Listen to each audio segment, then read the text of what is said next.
Another almost tragic story turned to happiness is the story of Barakat Ajenifuja, an 8-year-old girl who suffered from hydrocephalus, popularly known as brain tumor. Consequently, the beautiful Barakat incurred undeservedly an abnormal look, and she could neither sit properly nor walk, while a normal visit to the restroom became an exercise in futility. The ailment also inadvertently affected her academics, and her humble parents had to withdraw her from school. The parents, as usual, ran from pillar to post in search of a solution, which became evasive.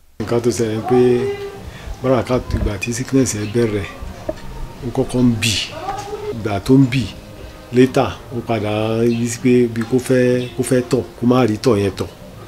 Àlè ó lè tó bí 30 minutes lórí bí tó bá ti dúró tó bá lọ fẹ́ tọ̀ kò ní rí tọ̀ yẹn tọ̀. Á sà pẹ́ títí. And then ìgbà tó bá padà rí tọ̀ yẹn tọ̀ ṣá. Ìrìn ẹ̀ gan bí kò máa fẹ̀gbẹ́ rìn tó bá ń lọ straight tó bá fẹ́ máa lọ straight báyìí á lọ sí ọwọ́ ọ̀tún. Ìrìn ẹ̀ ò balance. Ìgbà mi tó bá fẹ́ tọ̀ bí kò máa po yìí kó tó di pé ó fẹ́ tọ̀ and then ó tún máa ń complain orí fífọ́.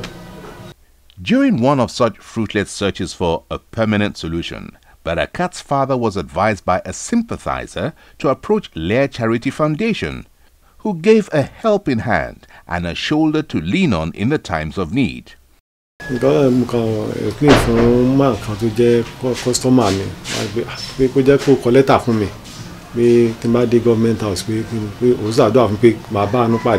On his visit to the Leah Charity Foundation, Mr. Ajenifuja, Barakat's father, had a story to tell. So, mo ṣe accident gate gan ani ta mo bere mo ka mo fẹ́ rí mama ni an láti bo mo ní láti Ìlọrin bí náà ni wọ́n ṣe fẹ́ gba àwọn kan ó sọ ọ̀rọ̀ ṣá fẹ́ di àríyànjiyàn láàrin àwọn security mo later wọ́n ṣá ní kí n wọlé so mo dẹ̀ wọlé mo bá wọn mo ṣá explain fún àwọn woman kan báyìí mi in fact wọ́n fún mi number wọ́n ṣá ní pé kí n sọ nǹkan tí mo bá wá later mo sọ nǹkan tó ṣẹlẹ̀ wọ́n ní kí n lọ gbé ọmọ yẹn wá káwọn tó lè sọ anything.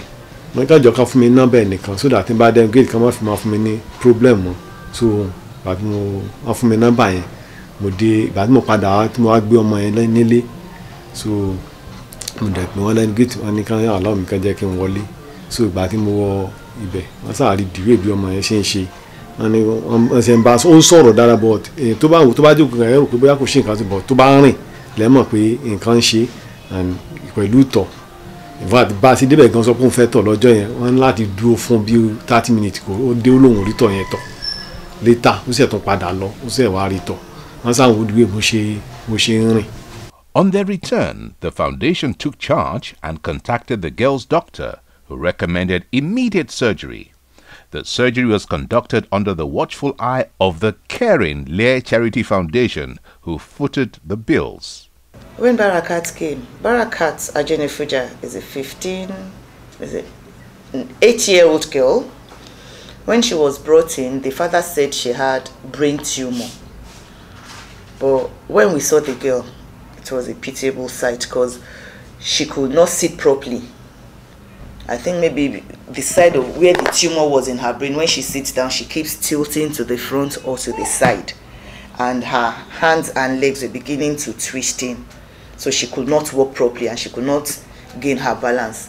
Then another thing we heard was that when she goes to the toilet, when she wants to pee, she sits there for like 10 minutes, a little bit comes out, she goes and goes back, and a little bit, she was just peeing bit by bit.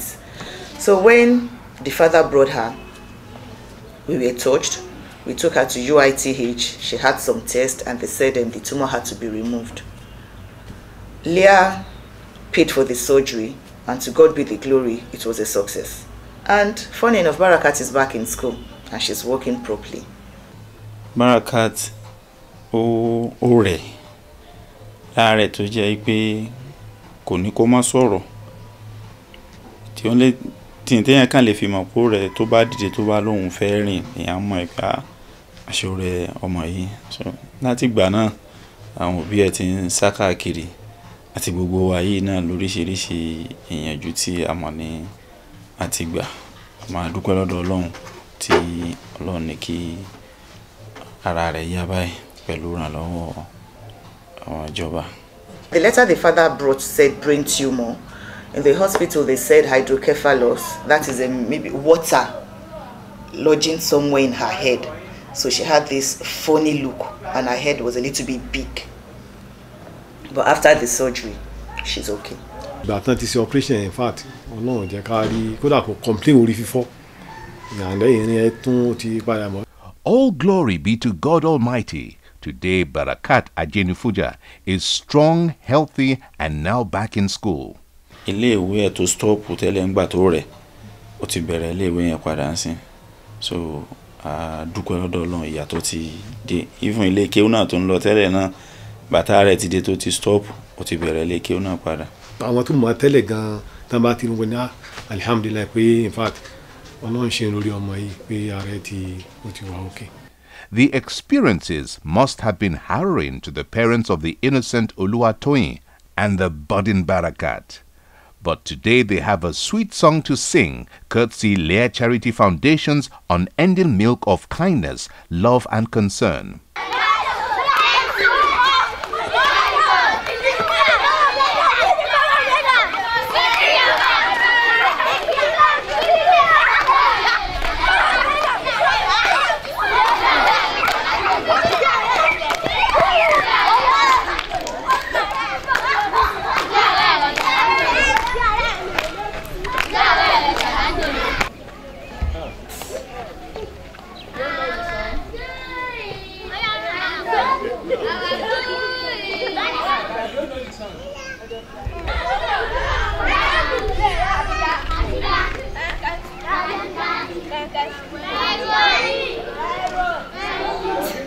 Oníjọ́ kan mo kan kọjá lọ ní àdúgbò kan mo rọ ọmọ kan tó rìn bí exactly bí Barakat ṣe rìn yẹn lọmọ yẹn mo ní in fact mo ló dẹ̀ lè jẹ́ pé medical test ni ọmọ ẹ̀dẹ̀ nídìí mo ní àwọn òbí náà ti ṣe wàhálà ṣùgbọ́n nígbà tí ò bá sówó ṣùgbọ́n ọ̀nà tó lúkàlùkù bá mọ̀ náà ni ó mọ̀ rìn mo ní irú àmì gan àmọ́ ilé ológun àmọ́ ilé àfáà wòlíì tá ti lọ́ka kọ́lọ̀ tó wá gbé pé à ń bá àánú pàdé bẹ́ẹ̀ wọ́n á rò pé irú àwọn náà kọ́lọ́ sì jẹ́ káwọn náà bá àánú pàdé pé wọ́n bá ṣẹ̀dé try go bí government house yẹn kán lọ wò mo ní bọ̀ mo á sọ fún ẹni tẹ́mi àti ẹni jọ dúró pé àwọn èèyàn dẹ̀ lè máa bẹ̀rù pé táwọn bá dẹnu géètì wọn á lé àwọn padà o mo ní àsìkò tí Nàìjíríà ṣe bó ṣe tán bẹ̀rù Boko Haram kankan mo ní irú wọn lè máa sọ pé bóyá Boko Haram náà pé ká ṣe lọ síbẹ̀ wò wọ́n máa ṣe lé wọn padà wọ́n á mọ̀ pé wọ́n á sọ pé mo nígbà pé táwọn people bá lè ṣe nǹkan tí mo sọ yìí pé wọ́n ní lé wọn padà pé because pé bóyá wọ́n fi ẹlẹ́yàmẹ̀yà àbí kí mi kì í ṣòṣèlú mi mọ anybody